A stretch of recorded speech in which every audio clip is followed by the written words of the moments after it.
allez-y comprendre. Donc, c'est dans ce contexte que nous avons décidé de lutter, de façon endogène. Voilà, nous comptons sur nos propres forces. Et aussi, nous avons de nouveaux partenaires qui nous appuient de façon voilà, technique et autre, en termes d'équipement et tout. Voilà un peu le concept. Donc, ce n'est pas uniquement la défense, l'économie et beaucoup d'autres paramètres. Ça sera endogène. Et nous avons la capacité.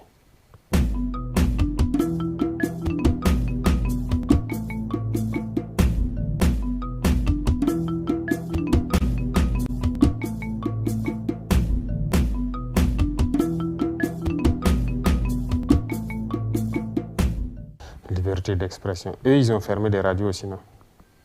Vous savez que même en 2022-2023, ils ont fermé des radios. Donc la liberté d'expression doit s'imposer chez nous, ça ne doit pas s'imposer sur eux. Et là, il y a problème. Ou bien nous ne sommes pas des êtres au même titre. Donc là, il y a un problème. Lorsqu'ils ont jugé que les radios ne sont pas bien pour eux, ils ont fermé. Mais ici, les radios qui font des propagandes, qui cherchent à donner plus d'aura à l'ennemi, à faire amplifier le conflit et tout, nous allons fermer. Ce n'est pas seulement occidental, même les radios locales qui s'alignent dans le sens de l'impérialisme, on va fermer. Il n'y aura pas de sentiment sur ce volet. Parce que tout ce qu'ils divulguent, la propagande qu'ils font, ça tend à chaque fois donner en fait, une autre vision du conflit, ensuite à amplifier le conflit, à donner une autre idée du conflit, c'est-à-dire ils veulent changer la mentalité de nos peuples en fait. Tout ce qu'il dit, c'est dans ce sens. Écoutez très bien actuellement les événements qui se passent. Lorsqu'ils prennent la parole, ces journalistes-là, c'est partisan. Voilà, donc nous n'allons pas accepter cela. Nous sommes en guerre et en guerre, il y a une communication à faire. Aujourd'hui, quand vous regardez les conflits dans le monde, lorsqu'ils commandent, vous savez quel parti ils ont pris. Mais nous avons aussi ce droit.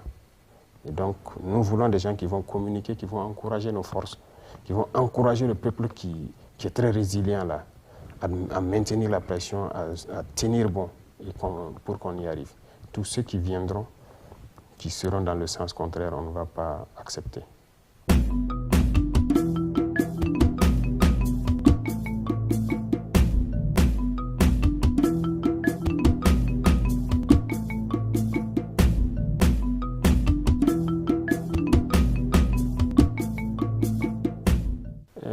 La phrase « la patrie ou la mort, nous vaincrons », ça veut tout dire, surtout dans ce contexte. Et il faut retenir que le camarade président Thomas Sankara, il a mené une lutte pour la liberté, une lutte en faveur de tous les peuples opprimés, une lutte en faveur de l'Afrique. Oui, nous menons les mêmes combats, ça oui. Plusieurs idées déjà développées par le capitaine Thomas Sankara sont d'actualité aujourd'hui, qu'on le veuille ou pas. Je vous disais tout de suite que vous savez que sur la révolution, le Burkina, on mangeait à notre faim, on exportait. Oui, les haricots verts, la pomme de terre, les céréales et tout, tout le monde mangeait à sa faim. On exportait. L'armée se portait très bien, était bien équipée. Comment vous pouvez comprendre que après, quelques années après lui, et à la fin, la bataille de l'eau et beaucoup d'autres choses, il a mené des combats justes pour le Burkina et pour l'Afrique et un peu partout dans le monde. Oui, pour tout ce qui est positif, nous prenons le bon exemple et nous essayons d'améliorer et d'adapter à notre contexte. Donc, quelque part, oui, on peut le dire ainsi. Il n'y a que cette piste pour révolutionner nos vies. Et toutes les grandes nations de ce monde-là sont passées par des révolutions pour être là aujourd'hui. Nous savons que nous sommes conscients qu'en appliquant un peu de ce qu'il a fait, par exemple l'autosuffisance alimentaire, nous pouvons y arriver toujours. Et nous sommes dans ce schéma-là.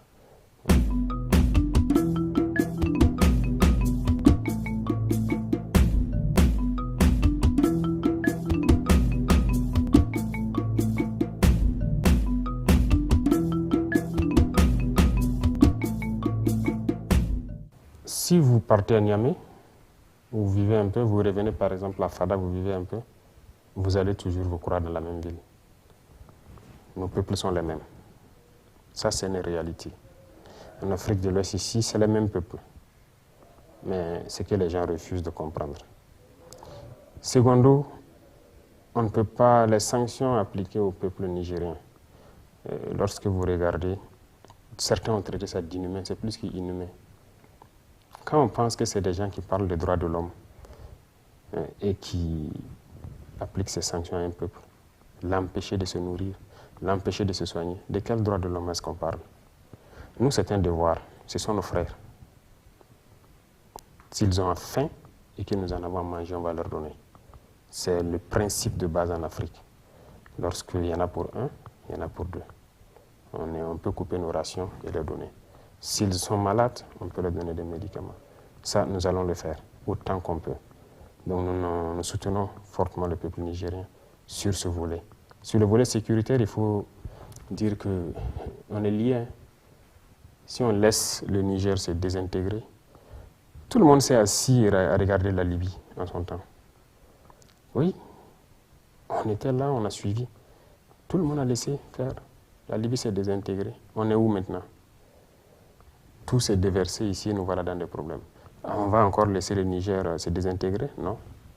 Non. Je disais que nous avons commis des erreurs.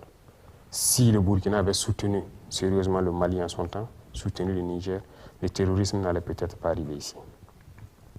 Mais on est resté là parce que les gens à l'époque ont peut-être reçu les instructions de rester là pour que ça se déporte chez nous aussi. Donc nous avons bien compris la leçon et ça ne va pas arriver une deuxième fois. Donc la sécurité du Niger, c'est notre sécurité. Voilà pourquoi on tient à sauver ce peuple-là, pour que ça ne se désintègre pas, pour qu'ils ne connaissent pas une certaine souffrance. Voilà un peu notre position. Bien sûr, nous avons décidé en Conseil des ministres, ça va passer à l'Assemblée. L'Assemblée va décider. Nous essayons de suivre les règles. Voilà, l'Assemblée, c'est la représentation du peuple. S'il décide, eh bien, nous avons l'accord. De toute façon, bien avant ça, on opérait très bien avec l'armée nigérienne. Voilà. Et à un moment donné, voilà, le président de Chir a décidé de ne plus opérer. Et ça nous posait des problèmes parce que ceux qui nous attaquent de l'Est, ils quittent le Niger, ils viennent et ils repartent tranquillement. On n'avait pas l'autorisation de rentrer de poursuite. On peut les observer depuis nos avions, ils repartent tranquillement. Là, il y avait problème. Mais là, aujourd'hui, déjà, avec voilà, ceux qui sont en place, lorsqu'ils attaquent, ils rentrent, on frappe, on rentre. Voilà, donc il y a cette possibilité déjà. Donc c'est déjà très bien. Et maintenant, si on veut s'attaquer au peuple nigérien, on va s'y opposer. Et ceux-là qui sont là à s'exciter, vous savez bien qu'ils n'ont même pas consulté leur assemblée. Et même la CEDEAO, il y a une assemblée à la CEDEAO, elle n'a pas été consultée. Donc c'est des chefs d'État qui décident d'aller en guerre parce qu'on les a dit d'aller en guerre. Eh bien nous, on est prêts aussi.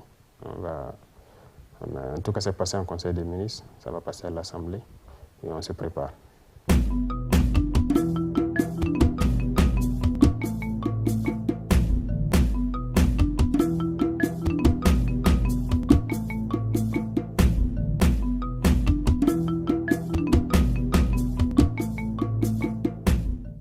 Beaucoup d'États sont dans cette lutte de libération. Parce que, comme vous l'avez dit, c'est le néocolonialisme. Beaucoup d'États sont dans cette lutte actuellement. Et déjà, donc, on ne peut pas être isolé.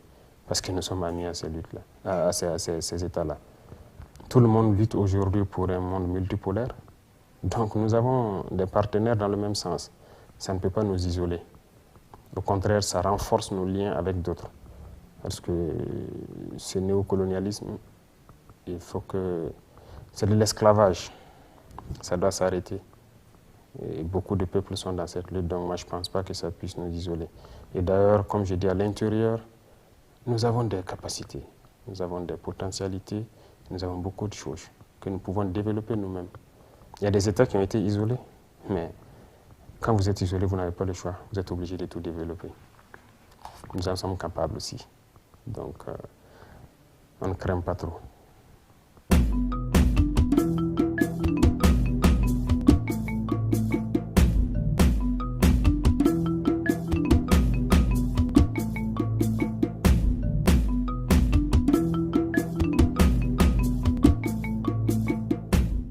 De toute façon, nous ne sommes pas ennemis avec le peuple français.